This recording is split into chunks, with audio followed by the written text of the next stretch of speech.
Hello, everybody. Today's review is going to be of a show from 2019 called Daybreak, which is now again, I know, kind of like the zombie thing with World War Z, where people got the creatures mistaken for zombies. It was actually an outbreak of the rabies virus, so totally different. Same thing here. It's almost like the adults got affected by something and the kids didn't because they took HPV vaccine, which seems kind of weird um, based on what happened. Now, I'm not really sure whether the adults got they didn't really explain much into what actually happened to the adults other than, they kind of turned into they kind of turned mindless, like almost like they had some sort of. Now, I would say probably radiation poisoning would be the best guess, I suppose, because yeah, the nuke hits this city in the States, and then what was it? It was somewhere in California. Oh my God, I should have wrote it down. Oh my God, Glendale, California was where this story takes place. I don't know why that took me so long to remember, but yeah. So basically, it's about these high school kids who seem to have a pretty easy life, or I guess somewhat of a hard life, maybe for some of them, depending on who you were. I guess our main character had a pretty hard time in high school, and then when the apocalypse happened, when the apocalypse happened, oh my God, when the apocalypse happened after the nuke hit, he seemed to kind of thrive in the post-apocalyptic world, I guess, and they called the adults ghoulies after they had kind of transformed from like their mindless state and they just kept repeating the last thing. I guess that was on their mind, technically, is what was going on there. So I gave this show a 9 out of 10. I did thoroughly enjoy it. The soundtrack had absolutely no business being as good as it was for this show. And I actually found some new songs and new music that I liked just from watching this show alone. And definitely for a show about high school kids, it definitely hit me in the feels a couple times, especially the episode where he lost his dad, because I guess he didn't really see the quality in spending, like our main character Josh didn't really see the quality in spending time with him when he was alive, but then after losing him, it was kind of like, okay, well, I realize I realized what you were truly trying to do and just carry on the family tradition, and me spending time with you, didn't seem, even if it seemed pointless at the time spent is precious, right? And I think that's, a valuable lesson we can all learn, even if we can't spend as much time as with our parents as we would like to, because they're either, um, separated by distance or so on and so forth. Yeah, every moment is precious with the people you spend it with. So find people that you enjoy spending the time with and spend as much time with them as you can throughout your life, because you never know what's going to happen, right? Or when you're going to lose somebody, or yeah, circumstances, you know. And I know obviously throughout life we're going to find new people and new groups, and you know, life happens and we just eventually, part ways with people that we used to hang out with, and that's just all part of life. It just is what it is. But yeah, if you can find a group that is going to be around you for life, then stick with them, because it's valuable. It's a serious. It is seriously valuable. So we had these. So after the apocalypse happened, we had these groups form: the Jocks, the Disciples of Kardashian, 4-H Club, the STEM Punks, the Gamers, and the Golf Team. Now, the Golf Team ends up kind of joining the Jocks, but they're kind of like on the lower end, I guess you could say, uh, of the Jocks for sure. So we had Colin Ford, who played Josh Wheeler, who was our main character. Olivia Allen Lind, who played Angelica Green. Sophie Sumet, who played Samara Dean, or Sam Dean, as most people called her in the show. Austin Crute, who played Wesley Fists, who was also a jock in his high school, but then when he, I guess when they go into like the post-apocalyptic world, he becomes a samurai and tries to, I guess, kind of, what is it? I guess make right with everybody, and kind of trying to find forgiveness for his sins, I guess, is technically what he was trying to do there. Yeah. We had Cody, yeah, Cody Kearsley as Turbo Brojack, who was the leader of the Jocks. Oh, yeah. I'm not entirely sure what happened to him. It looks like maybe he was burned from the explosion. I don't really think they go into detail about how he got so hurt. I'm not really sure they did, but I'm assuming he got burned from the explosion, from the nuke somehow. I'm not exactly sure how. I can't remember how, but I'm assuming that's what had happened to him. And he doesn't have the ability to. Well, he can speak, but he doesn't say very many words. And I think it's hard for him to talk because it looked like the burn kind of like went down his neck and chest area, so it might have done damage to like his vocal cords and so on and so forth. And he definitely was a little bit crazy. He definitely fit the whole. It was almost like a Mad Max vibe with the Jocks, kind of in a sense, with their whole group, and they were basically, kind of like the superior of the groups, I guess, and one of the bigger ones, right? And it looked like they were trying to take over most of everything. And then we had Jeanette Goodlock, who was Mona Lisa, who was, I guess, kind of like Turbo's right hand woman, I guess you could say.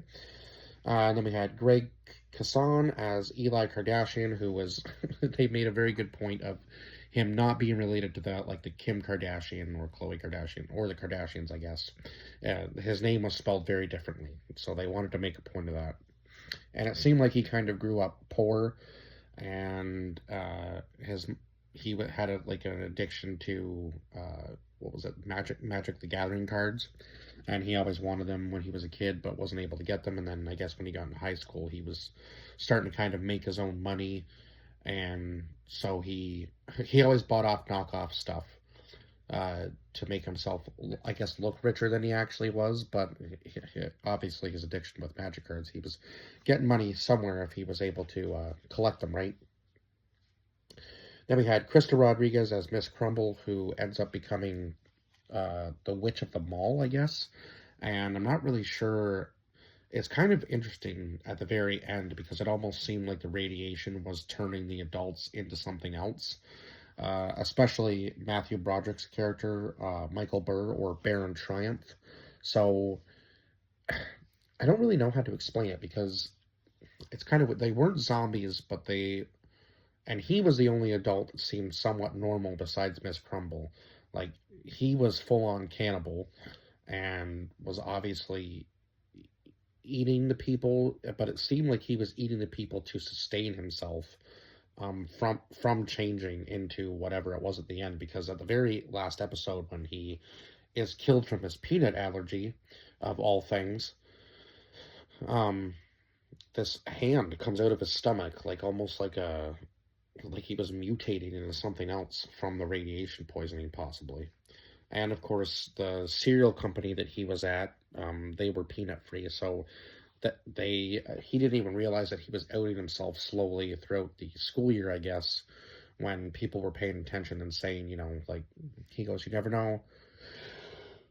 You never know who could have a peanut allergy, who could, in fact, it might not just be certainly the students, it could be your fellow staff, and so on and so forth, sort of thing. So he was kind of outing himself, saying that, this campus was a peanut-free campus, and so on and so forth, with all of that. And eventually, Josh was able to put together that he was actually the one that was allergic to peanuts.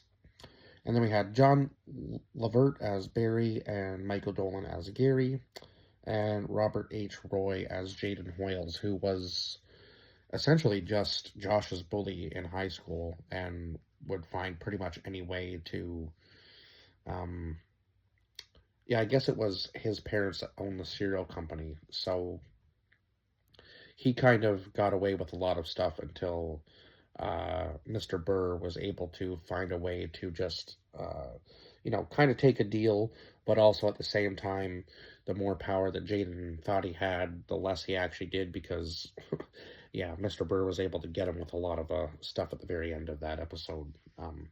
after he was basically just causing havoc around the school and ended up having sex with another student. And yeah, it was just like a huge mess that he got himself into. And eventually, I think he gets himself kicked out, if I'm not mistaken. So yeah, but he was just Josh's bully, and even like stalked him around the mall at one point just to, further um, making Josh a little bit more scared, I guess. But then when Josh gets into the apocalypse, he seems like the tough guy out of almost all of them, really. Um, Even though he wasn't necessarily, he was just trying to survive, but he seemed to kind of like have a like survive and thrive type vibe in the apocalypse, which was weird.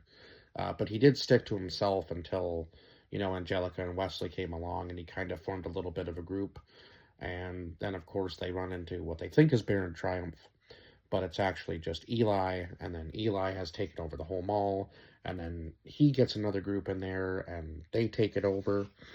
And he ends up falling kind of in love with this other girl, played by Chelsea Zhang, who played KJ. And he ends up, they would have been a better couple probably than Sam and him, to be honest, because it just kind of happened casually, and this whole time he just kind of seems to be obsessing over Sam. And at the very end of the show, she tells him no anyway, because the whole breakup episode, I was like, this is kind of weird, dude. Like, they get together, he's not really sure if he wants to take the next step with her, then they do. Then he finds out that his dad has passed away, and then he blames her for that and calls her a bunch of stuff. And obviously, he regrets it. He does show that, but I was like, you're not really meant to be together if that's how you're going to treat one another.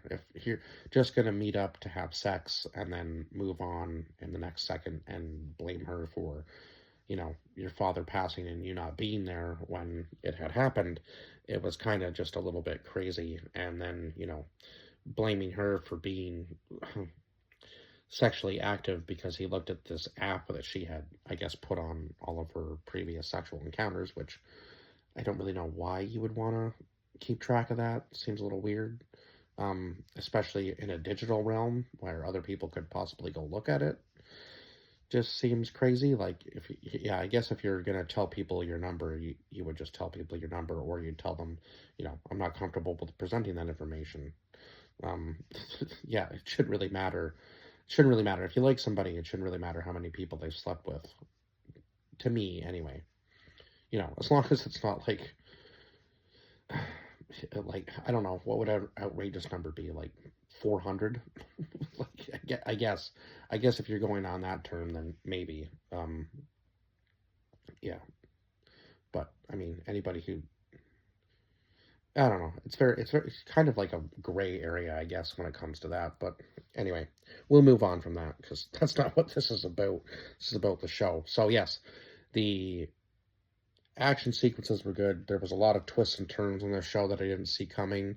Angelica was only 10 and an absolute. She was making drugs for people in the high school and selling them, which was absolutely crazy. So the show did not hold back on anything, that's for sure. Even the like blood and gore in the show was kind of a crazy, crazy thing that I didn't think would happen for a high school show about the apocalypse. But yeah, again, where I was going before I got into the whole talk about, shouldn't really matter how many people you slept with, because it really shouldn't. If you like somebody, you like somebody, right? Their past is their past, right? You they can't go back and change it. So yeah, just move on with that, I guess, is kind of where I'm going with this anyway. Um, what was I going to say? Oh yeah, so Sam turns on him at the very end of the show and basically says that, it wasn't him that really thrived from the apocalypse, it was her. And now, because everybody liked her in the world before the apocalypse, everybody's going to like her now. And honestly, I think one of my favorite characters was Baron Triumph, because he was able to get everybody on his side. Even though he had been eating the kids the entire time, he was still able to convince everybody that he was somehow the good guy, and that setting off this nuke was gonna, help them bring about, like, setting off a second nuclear missile was gonna help them bring about a new world. And I'm like, dude, he's literally leading you to your death. Like, this is kind of like a cult situation where he's the leader and he's manipulating you into believing that what he thinks is right. And when the nuke sets off, everybody's just going to die, including him. So he's just cleansing everything. That was his plan, which is crazy to think that a cannibal that was eating the kids, and they knew that he was eating the kids, was able to get the school back into full swing, was able to, manipulate everybody, get them back into the factory to, further on his cannibalistic ways, and was able to convince everybody that setting off the nuke was a good idea. Just absolutely insane. And obviously, they were able to shut it down, and they kind of did have a happy ending, right until Sam turned. Like, that was kind of crazy. So it was. I think they were planning on a second season for this show, and it would have been interesting to see Sam and Josh pitted against each other, but I guess we'll never see that now. So, but yeah, I did really enjoy this show. There was a lot of funny moments in it, like the mutated animals, and again, the soundtrack was good. And yeah, for a show that was about high school students in the apocalypse, it was, yeah, there were definitely moments that I was like, okay, this is kind of crazy. Like the episode with his dad, obviously, I guess when Eli dies, even though they were kind of pitted against each other for a lot of the show, it was a sad moment because Eli was trying to finally help in his own way, I guess. Even though he was getting something out of it, he still did want to help, and I think he was just very misunderstood because, yeah, when they were doing the flashbacks, you could kind of see some stuff that went on when they were kids, and it was like, okay, I understand why they are the way they are when they're a little bit older. But yeah, 9 out of 10 for this show. I think I've pretty much said everything I can, and I guess I will see you guys in the next review. Bye-bye for now.